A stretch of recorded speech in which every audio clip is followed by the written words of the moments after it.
Hey folks, this is Rhykker with a Diablo 3 Season 23 video on the best builds. In this video, we're going to take a look at the top 10 best builds that you can play in Season 23 for solo Greater Rift pushing. And we're going to group about 50 of the top builds in this game into a tier list of their relative power. As last time, this video is brought to you in collaboration with the fine folks over at maxroll.gg, where a think tank of some of the top Diablo 3 players, who you'll be seeing on the leaderboards, combined their brain power, play experience, and the power of math to figure out what the best builds of Season 23 will be. So let's move into the tier list itself and put up the Season 22 tier list to compare what has changed. As a refresher, our tiers are measured in terms of relative power compared to S tier builds, which are the best builds in the game. The S tier builds are the ones expected to be topping the leaderboards by the end of the season. And we should note here that there are some builds that perform exceptionally well at the start of a season, like the Demon Hunter's Shadow Impale build. But these builds are not necessarily the best builds. They're just easy to put together, but will eventually reach a cap that will be exceeded by other builds. In other words, the builds topping the leaderboards 1 or 2 weeks into a season may not be the same at the end of a season. So going back to our tier definition, you can expect B tier builds, for instance, to be reaching an average of 10 Greater Rift levels lower than S tier builds. And as a perhaps oversimplified extrapolation, if you personally are topping out at GR 100 with a C tier build, then you can expect to top out at a GR 110 with an A tier build, for example. Now, as we move into our comparison from the Season 22 to Season 23 tier list, we'll note that there are two main reasons for a lot of the movement we see on the list. First, the loss of the Season 22 theme, the extra cube slot. Some classes and some builds benefited far more from this than others did. So for some builds, losing the cube slot could drop them down an entire tier, for instance. The other factor is the follower revamp that came with Season 23. Some builds will be able to benefit more from the follower than others. So let's dive into the Season 23 tier list, starting as always with the F tier. F as in, few builds remain here. And that's good, because it means more builds are more powerful. F tier builds are more than 20 Greater Rifts behind the S tier. Still viable, but significantly behind. So the first thing that you'll notice is that the two wizard builds, Firebirds and Talrasha Meteor, are gone from the F tier. This is a Cinderella story for Firebirds, which saw a complete rework this season and rose up in power, escaping the F tier. And for Talrasha Meteor, well, we're just removing it from this list entirely because it turns out there's a better Meteor build and also a better Talrasha build. So the only reason to run Talrasha Meteor is if you want the worst of both worlds. Next, you'll note that the Necromancer's Tragul's Lancer build has dropped to F tier from D tier. This is due to the loss of the 4th cube slot, which Necromancers overall benefited tremendously from. Necromancers all around are taking a hit this season, because they're the class that universally benefited the most from the 4th cube slot. And that takes us to the D tier. D as in, damn, that's a lot of red arrows. These builds are up to 20 GRs behind S tier builds. As a reminder, a red arrow means a build has dropped a tier. A star means a build is new to the tier list, and the little sack indicates that the build uses a set that is part of the season's Hadrig's gift. So the build that's new to the list is the Wizard's Legacy of Dreams Meteor build. If you want to run Meteor, Legacy of Dreams is the more robust way to do so than Talrasha. No set specifically buffs Meteor, so Legacy of Dreams affords you the flexibility of gear slots to build up a variety of buffs that outweigh overall the Talrasha bonus. Next, you'll see 3 Necromancer builds dropping from C into D tier. The Pestilence set, the Legacy of Dreams Mage build, and the Legacy of Dreams Poison Lancer. In all 3 cases, these are casualties of the loss of that extra cube slot. You'll also see the Monk's Uliana Inna build dropping to D tier. This is a build that benefited from an extra weapon in the cube slot, the Flow of Eternity, and is thus losing a damage multiplier for Season 23. That takes us to the C tier.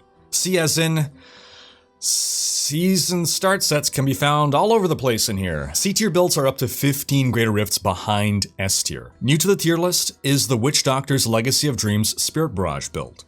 The build itself isn't new, it's been around for a long time, but when the Mundunugu set was introduced to the game, that set was flat out far superior.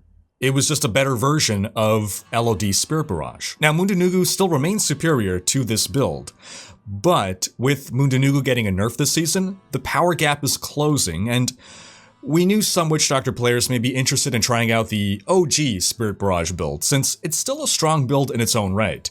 And now, with the specific leaderboards for every set or non-set, players actually have a chance to top a leaderboard with this build. Another build new to the tier list is the Wizards Tal Rasha Frozen Orb build.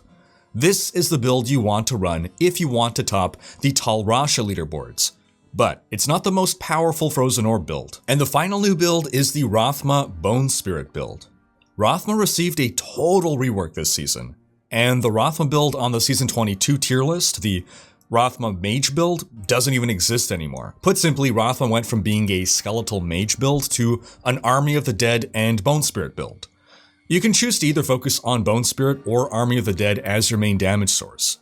If you pick Bone Spirit, you'll land in the C tier, as a pure focus on Army of the Dead is the more powerful option. We also see the Necromancer's Legacy of Dreams Death Nova build drop a tier due to the loss of the 4th cube slot, and thus the huge damage multiplier of Nair's Black Death. The Crusader's Akan Condemn build drops a tier because it can no longer work in the 2-piece Norvald set and its huge damage multiplier. The Legacy of Dreams Wave of Light Monk drops because it's losing the Flying Dragon damage multiplier. And the Uliana Exploding Palm Monk is dropping a tier because it can no longer work in the Shenlong set. The Unhallowed Essence Hungering Arrow build drops 2 massive tiers because of collateral damage. The Gears of the Dreadlands Demon Hunter was massively powerful, and in order to nerf it, the devs nerfed the 9th series satchel offhand by putting a cap on the number of times Hungering Arrow can pierce. This has almost no effect in low Greater Rifts, but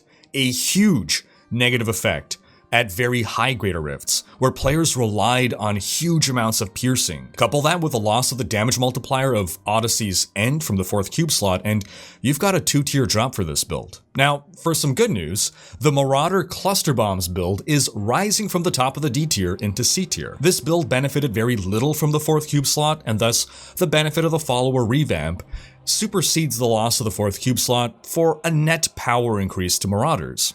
And the same can be said for Arakir Firebats, which was on the cusp of C tier and now squeezed its way in this season. And that takes us to the B tier. B as in best a Demon Hunter player can hope for in Season 23. B tier builds are up to 10 Greater Rifts behind the S tier. While it's not great news for Demon Hunters, let's talk about the positive first. The Shadow Impale build rises a tier because it was already close to the top of C tier and barely benefited from the 4th cube slot, so the follower buffs squeeze it up into B tier. Similar story for the Crusader's Legacy of Dreams Condemn build. The follower is stronger than the 4th cube slot for this build. For the Crusader's Blessed Hammer build, the follower rework allows us to pick the Enchantress and benefit from her extra cooldown reduction, which allows us to drop the Obsidian Ring of the Zodiac from this build and pick up a convention of elements for more damage, and thus we rise a tier. For the Monk, Inna Tempest Rush is new to the list. It's not a new build, but there previously was no reason to run this build because there are multiple better Tempest Rush builds. However, this is the best Inna build you can run. So, if you want to top the Inna leaderboards, this is the build you'll want to pick. The Crusader's Roland Sweep build has to now drop the Norvald set and its huge damage multiplier, so it drops down into B tier. The Inarius Poison Scythe Necro drops a tier due to the loss of a damage multiplier weapon, and Wizards face a similar problem to Necros, although in the Wizards case, it's because of one single item, the Death Wish, and its massive damage multiplier. Losing the 4th cube slot and thus the Death Wish drops Typhon Hydra and DMO Frozen Orb 1 tier, and DMO Twister 2 entire tiers. But the rework to Firebirds results in the emergence of a new build. Firebirds Flameblades. Like a phoenix rising from the ashes of F tier, Firebirds is so much better than it used to be. But this isn't even its final form. There is a better variant of Firebirds that we have yet to cover. And now that takes us into our top 10 builds of Season 23. And coming in at number 10, we have the Gears of the Dreadlands Demon Hunter. This build, and the entire Demon Hunter class as a consequence, has seen a huge fall from grace with respect to solo GR pushing, because of the aforementioned nerf to the 9th series satchel. However, alongside the nerf to the satchel, the 6-piece bonus of this set received a 50% damage buff, going from a 10,000% damage bonus to a 15,000% damage bonus. Now, it should be stressed that the nerf to the 9th series satchel is really only felt at higher GRs, and the buff to the 6-piece bonus actually makes this set even more powerful for speedruns, and it was already basically the best build for speedruns. So, even despite this drop to B tier, the GOD Demon Hunter still deserves a spot on the top 10 list, and is still the best all-around build for Demon Hunters. It is likely, though, that by the end of season, Natalia Rapidfire will surpass GOD at the highest levels of play. But it requires an incredible amount of Paragon levels to achieve that level, and it's very squishy. The average player is better served doing GOD than Natalia's. And that takes us to the A tier. A as in absolutely strong builds. While these are not technically the absolute best, there are only a handful of builds left in S tier this season, and most classes don't even have an S tier build. That doesn't mean the other classes are rubbish. A tier builds are still very strong and worth playing. A tier builds are up to 5 greater rifts behind S tier. Here, we see the Wizard's Legacy of Dreams Hydra drop from the S tier due to the loss of the Death Wish. We see the Necromancer's LOD Poison Scythe and LOD Corpse Explosion drop due to the loss of a damage multiplier weapon. The Monk's Patterns of Justice Tempest Rush drops because it can no longer work in Shenlong's set. The Vir Chantoto Wizard rises because it did not benefit much from the 4th cube slot, and the improved Enchantress follower and her cooldown reduction tremendously helps Archon and Reverse Archon builds. The Legacy of Dreams Bombardment build is new to this list, though it's not a new build. When it comes to bombardment for Crusaders, there is a stronger build, but now that we have separate leaderboards for every set or non-set, this is likely to be the build that tops the Crusader non-set leaderboard. And now this takes us to number 9 on our top 10 list, the Frenzy Barbarian. The Frenzy Barb is rising a tier because it's a special case that benefits tremendously from the follower changes. You see, the Frenzy set doubles the effectiveness of shouts, and our followers benefit from shouts. This allows us to make our followers really tanky without having to rely on the token that renders the follower invulnerable. A well-geared follower should be able to survive even a Greater Rift 140 thanks to Frenzy Shouts. Because of this, you can pick one of the other follower tokens and thus benefit from those power increases. That takes us to number 8, the Mundunugu Witch Doctor. The Mundunugu set drops from S tier, mostly due to the nerf that this build received via the Gazing Demise offhand.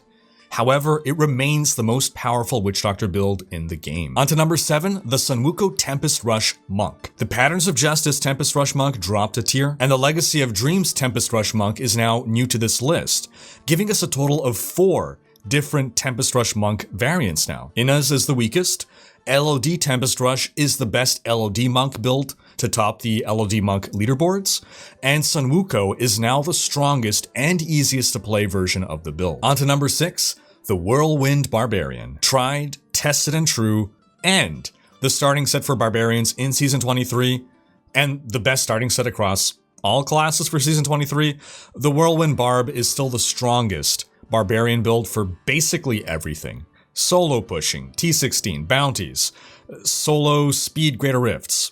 It's just good. And that takes us to number 5, the Firebird's Mirror Image Wizard. This is the best version of the new reworked Firebird Wizard. Unlike most sets that revolve around buffing the damage of certain skills, the Firebird's mechanics revolves around dealing a bunch of fire damage whenever you hit with a fire attack. So, the more often you hit with a fire attack of any kind, the more often you deal a big glob of damage. So, as it turns out, when you summon a bunch of mirror images and they're all attacking alongside you, that's a lot of hits and thus a lot of damage. And that takes us into the S tier. S as in survivors of the great S tier exodus. Yes, we went from 12 S tier builds in Season 22 to only 4 in Season 23. These are the most powerful builds in the game, remaining in S tier even after losing the 4th cube slot. So, coming in at number 4, we have the Legacy of Dreams Twister Wizard. despite losing the Death Wish, this build remains very powerful and the most powerful wizard build if you can play it properly. Its mechanics, gearing, and skill sequence are all very complex, but this is bound to top the Wizard's Legacy of Dreams leaderboard, and barring an upset from Firebirds, the overall Wizard leaderboard as well. On to number 3, the Bone Spear Necromancer. Even with the loss of the 4th cube slot, the Bone Spear Necro remains such an all-around powerful build that it earns its spot as the best Necro build for Season 23. That takes us to number 2, the Akan Bombardment Crusader. This powerful build barely benefited from the 4th cube slot, so it only becomes stronger in Season 23 thanks to the follower. At lower Paragon, this is the most powerful Crusader build, but it is surpassed by our number 1 build at higher Paragon. This will be the second most powerful solo pushing build of Season 23. And lastly, coming in at number 1, we have the Crusaders Aegis of Valor Heaven's Fury build. At lower Paragon, this build has to sacrifice a lot of damage to stay alive, but once your Paragon is high enough, this build really shines. And that covers our top 10 and our tier list. But we will make a quick note here that this is based on the current patch notes. Last season, Blizzard pulled a quick one on us, and when the patch actually went live, there was an undocumented change that messed with things a little bit. So maybe we're in for another surprise, we don't know. But do be sure to check out maxroll.gg for the most up-to-date tier list, because I can't edit my video, but we can edit the tier list on the website. Now, before we close, let's quickly go over which classes have the best start in Season 23, which is set to begin on April 2nd. Now, the Demon Hunter gets the Unhallowed Essence set. For pushing purposes, this isn't great, but for early season farming, putting together a multi-shot Demon Hunter can serve you well enough. You will, however, want to move on to the GOD Demon Hunter, which is just better in every way. Necromancers get the Rothma set this season. While it won't be the most powerful Necro build, Rothma is new and shiny this season, and it will be a good idea for Necromancers to try out the new build, so having it be the starter set is a great way to give it a whirl as a stepping stone onto better builds. Or who knows, maybe you'll fall in love with the playstyle and just try to compete on the Rothma leaderboards. Crusader gets the Roland set this season, which is mediocre all around. The Monk gets the Raymond set, which is a pretty bad starter set. There was a time when this was the best pushing build for Monk, but now it's severely outclassed by so many other builds and has no solid speedrunning setup. So because of this, I'll say the Monk gets the worst starter set this season. Witch Doctor gets the Helltooth set, which is terrible by itself, a bit better when running zombie bears. Unlike Raymond, this actually has a farming variant to it, so this gives Witch Doctors a bit of a better start than Monk, but not by much. The Wizard gets a Talrasha set to start with. Not great, but you can start off with a Talrasha Frozen Orb build, and then transition into the much more powerful LOD Frozen Orb build, which is robust for both pushing and speed content, and you can keep some of the same gear. So because of this conservation of your effort, Wizards don't have the worst start for the season. The Barbarian gets the Wrath of the Waste set. As we said earlier, that's just the ultimate Barbarian build for everything you need. Because of that, Barbarians get the best start in Season 23. Now, as we wrap up this video, I want to remind everyone that you can find this tier list and the most up-to-date version of this tier list on maxroll.gg, as well as all the guides and resources you can possibly need for Diablo 3. Every build on the tier list can be clicked, taking you to a web page with a written build guide, and now we've added the ability to filter builds on the list. Want to play Necro and just see the Necro builds? Click the filter and bam, then reset to see all the builds again. You can also expect a slew of videos from me in the coming days covering new and old builds that have now been updated with the follower improvements. And be sure to check out my fast leveling guide video. Thanks for watching. Special thanks to my Twitch, Patreon, and YouTube supporters for making these videos possible. If you like what you see on this channel and want to support the creation of more content, you can consider pledging on YouTube or Patreon and unlocking behind the scenes content, monthly virtual hangouts, and more. If you enjoyed this video, please share it, check out these other videos, and subscribe to join Rhykker's Raiders for more Diablo content.